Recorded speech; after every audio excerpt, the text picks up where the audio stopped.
Bonjour à tous et à tous. On se retrouve pour cette quatrième phase qui annonce la quatrième phase du processus de deuil. Et dans cette quatrième phase, on va aborder la restructuration. Alors, cette restructuration, elle a déjà commencé dans la troisième phase avec la déstructuration qui est un mélange de déstructuration et de restructuration. Donc, c'est-à-dire qu'on a l'impression d'aller bien et à la fois de ne pas aller bien. Voilà, donc c'est une danse, c'est un mouvement permanent. Donc la structure interne négocie avec notre état intérieur, notre état de souffrance. Et parfois, on a l'impression de faire 5 pas en avant, puis 10 pas en arrière. Voilà, donc c'est vraiment une phase où il y a où s'entremêlent la phase de déstructuration et la phase de restructuration. Voilà, donc c'est le corps qui négocie entre des périodes où je suis bien, des périodes où je suis moins bien. Je sais pas, un état émotionnel, une pensée, et bim, une émotion m'amène voilà un état de tristesse où j'ai l'impression voilà que ça me poursuit. Hein, cette souffrance, elle est là permanente. Elle est toujours là, hein, cette souffrance.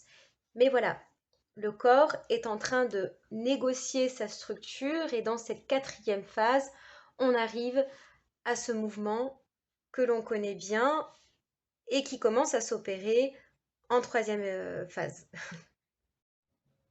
Petite parenthèse tout de même pour les personnes qui ont eu la chance d'accompagner leurs proches en fin de vie.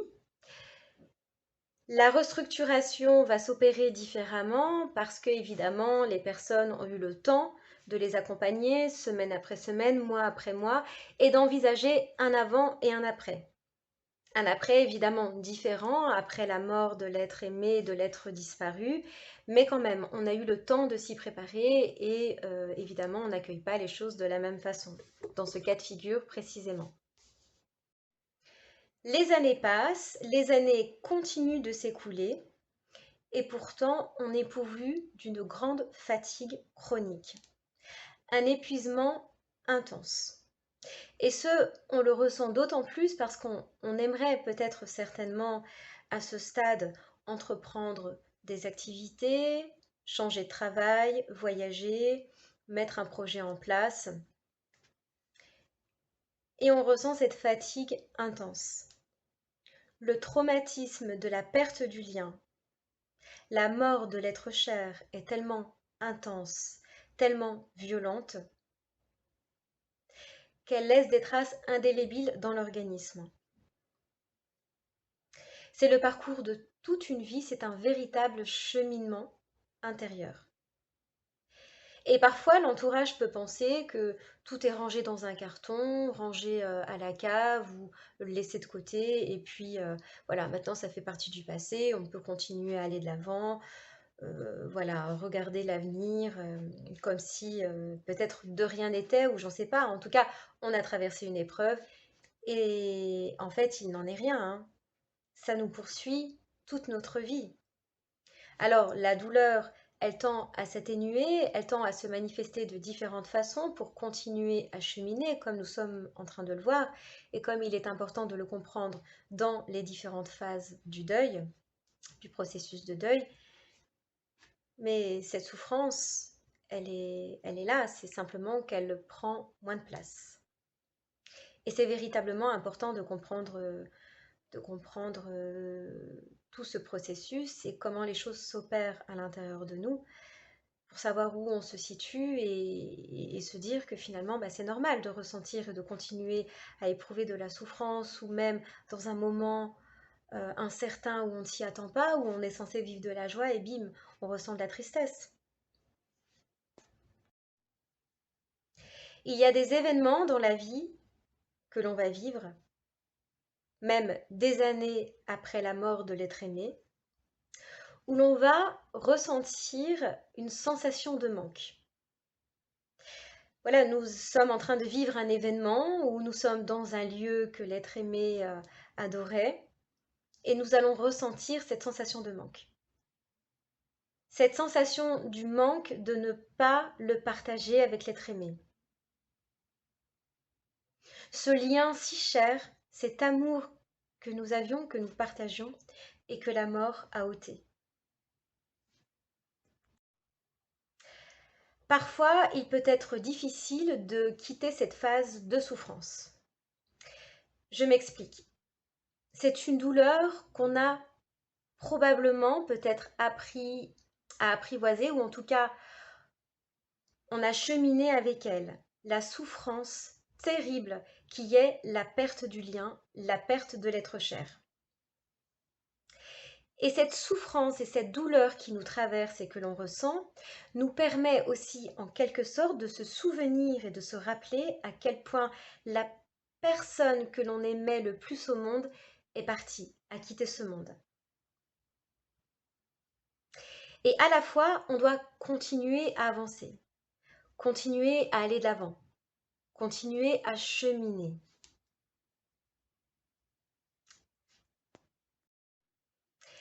Il peut être difficile d'envisager un quelconque avenir. On peut ressentir une certaine culpabilité à vouloir aller de l'avant, à vouloir entreprendre des projets, à mettre des choses en place, à vouloir tout simplement reprendre goût à la vie.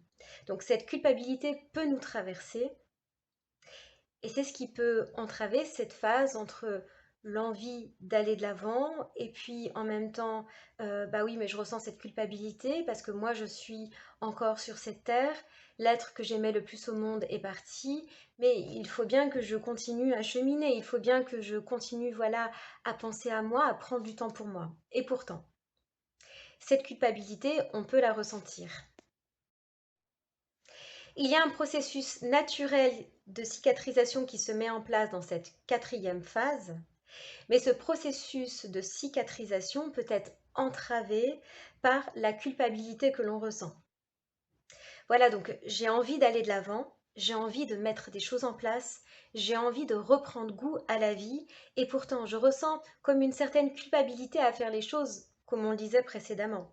Mais ce processus de cicatrisation qui se met en place naturellement dans cette phase est fortement impacté par ce qui s'opère en nous, hein, cette culpabilité que l'on ressent, et puis c'est, comme on l'a dit, des va-et-vient permanents, un coup bien, un coup pas bien, voilà, donc c'est la structure interne qui négocie, tout est mouvement, tout est, voilà, impermanence, voilà, ça bouge à l'intérieur de la structure. Moi, jamais je n'aurais pensé, après le décès de ma sœur, quand on connaît et quand on voit les différentes étapes du processus de deuil, où on passe, voilà, où on est au fond du trou, où on n'a plus envie de vivre, où on n'a plus goût à rien, plus envie d'avancer, plus envie de se lever, plus envie de se laver. À quoi bon, de toute façon, cheminer, comme on l'a dit précédemment, enfin voilà, la vie n'a plus de sens. Tout, enfin, tout est dépeuplé, tout est sans goût, tout est amer, tout est voilà, en perte de sens. Et pourtant, ça fait son chemin. Le processus se met en place, le processus, voilà, les différentes étapes du processus de deuil, ça négocie dans la structure sans arrêt des va-et-vient, mais quand même, on continue d'avancer pour, un moment donné, les choses se font naturellement, on est pris dans un élan de vie, on reprend goût à la vie, on chemine, on met des projets en place et là où j'en suis aujourd'hui, bien que évidemment il faut que je continue d'avancer avec la douleur que je ressens et que le travail n'est pas terminé, jamais, jamais je n'aurais pensé en être là et déjà ne serait-ce que faire ces vidéos et vous parler directement.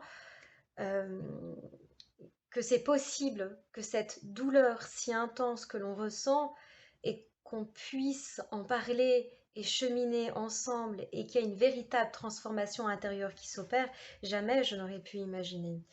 Pour moi, tout s'arrêtait, les études que j'avais repris tardivement, enfin tout s'était arrêté et plus rien n'avait de sens. À quoi bon continuer et que quoi faire? Tout ce qui était véritablement important pour moi après la mort de ma sœur s'arrêtait. Enfin, je veux dire, plus rien ne comptait. Ça n'avait plus de sens de toute façon. Et aujourd'hui, les choses sont tout autres. Et quand je vois rétrospectivement là où j'en étais et là où j'en suis aujourd'hui, il y a quand même un écart considérable où l'on se dit qu'effectivement c'est possible. Ben, pas quand on traverse sa souffrance et sa douleur, c'est difficile de se dire que quelque chose est possible, et pourtant, j'en suis la preuve. Et peut-être toutes les personnes qui regardent cette vidéo, qui ont fait ce cheminement intérieur, peuvent en témoigner, évidemment. Mais au moment où on est dans notre souffrance, où on est dans notre douleur profonde, il n'est pas possible d'envisager un quelconque avenir, et on se demande même à quoi bon de continuer à cheminer. Enfin, on ne peut pas imaginer qu'à un moment donné, on puisse sortir de cette douleur tellement la douleur est intense. Elle prend vraiment toute la place, c'est le quotidien, hein. On ne dort plus, on n'a plus envie de manger, on n'a plus envie de rien. C'est vraiment la perte de sens totale, un vide total et une souffrance et une tristesse qui nous suit quotidiennement. Et pourtant, c'est possible. C'est possible quand on chemine lentement, doucement, mais avec le temps. Les choses évoluent, fluctuent. Cette structure interne, hein, comme on l'a dit, qui négocie intérieurement avec bien sûr des va-et-vient. Donc c'est pour ça que c'est véritablement important de comprendre toute l'importance de ces va-et-vient et voilà, de cette déstructuration, reconstruction, déstructuration, reconstruction, voilà, qui danse. Il y a comme une danse intérieure qui s'opère, voilà. Et finalement, on parvient à cheminer et à un moment donné, de reprendre goût à la vie.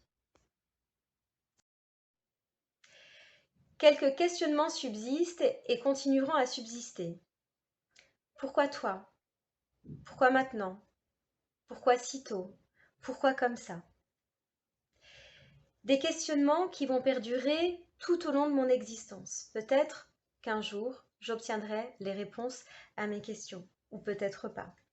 En tout cas, pour comprendre le sens de la perte, pour comprendre le sens de l'épreuve que je suis en train de vivre ou de traverser.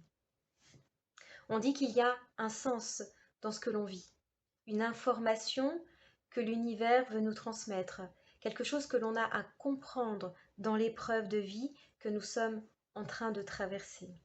Alors évidemment, quand on vient de perdre quelqu'un et qu'on est, je ne sais pas où on se situe dans les différentes phases du processus de deuil, il n'est pas possible, même entendable, d'écouter ce genre de propos quand on est à vif dans cette souffrance que l'on traverse. Hein. Qu'on nous dise quel est le sens de notre existence, il y a un enseignement à en tirer, je dois en apprendre quelque chose. Non, non, on s'en tape hein, de tous ces discours philosophiques. Hein. C'est bien après, quelques années après, que ça prend tout son sens. Hein. Voilà, en tout cas, je vous remercie de m'avoir écouté. Je vous souhaite bon courage dans cette douloureuse épreuve, dans la douleur qui est la perte d'un être cher. Surtout, s'il vous plaît, faites-vous accompagner. Ne restez pas seul face à votre souffrance. Il est véritablement important. N'hésitez pas. Je vous ai mis un lien dans la 3e vidéo qui parle de la 3e phase. Je remettrai le lien en dessous de cette vidéo.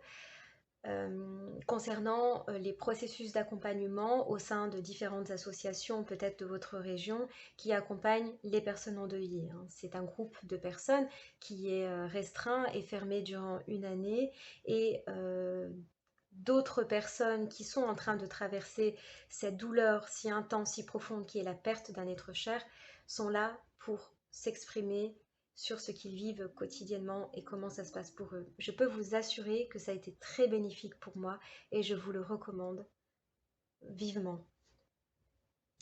Je vous dis à très bientôt.